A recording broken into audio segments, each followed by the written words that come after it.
সড়ক পথে এই যাত্রার খবর জানাতে আমরা সরাসরি যুক্ত হচ্ছি আমাদের সহকর্মী আশিকুর রহমান অপুর সঙ্গে। এই মুহূর্তে তিনি আছেন মহাখালী বাস টার্মিনালে।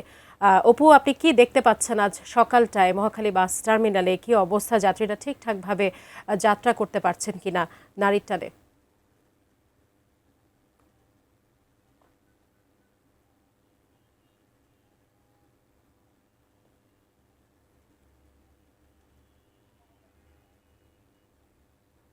মহাখালী বাস টার্মিনালে গত 2 দিন ধরে আমরা দেখেছি বা মানুষের কথা শুনেছি যে এখানে অতিরিক্ত ভাড়া নেওয়ার একটি অভিযোগ আছে।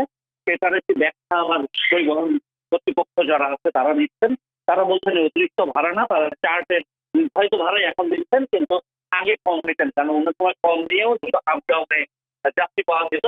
এখন শুধু যাওয়ার সময় যাত্রী পাওয়া যাচ্ছে, আসার সময় যাত্রী পাওয়া যাচ্ছে না বলে তারা অতিরিক্ত ভাড়া নিচ্ছেন না, চার্টের ভাড়াটা নিচ্ছেন। অন্য সময় চার্ট থেকে কম ভাড়া নেন।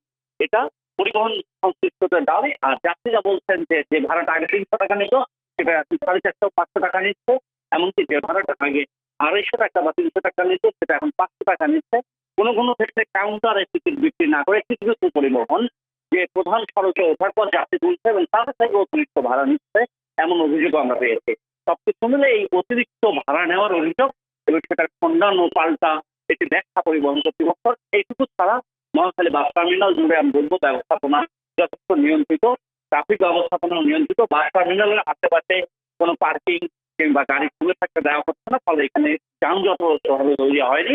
শীতযাত্রাটা অনেকটাই সত্যি। গতকাল সন্ধ্যা থেকে যে ঝড় বৃষ্টি ছিল তাতে আজকে সকালে কিছুটা যাত্রীর চাপ বেড়েছে। হয়তো কালকে রাতে যারা যেতে পারেননি আজকে ভোর থেকে তারা যাচ্ছেন বিভিন্ন গন্তব্যে।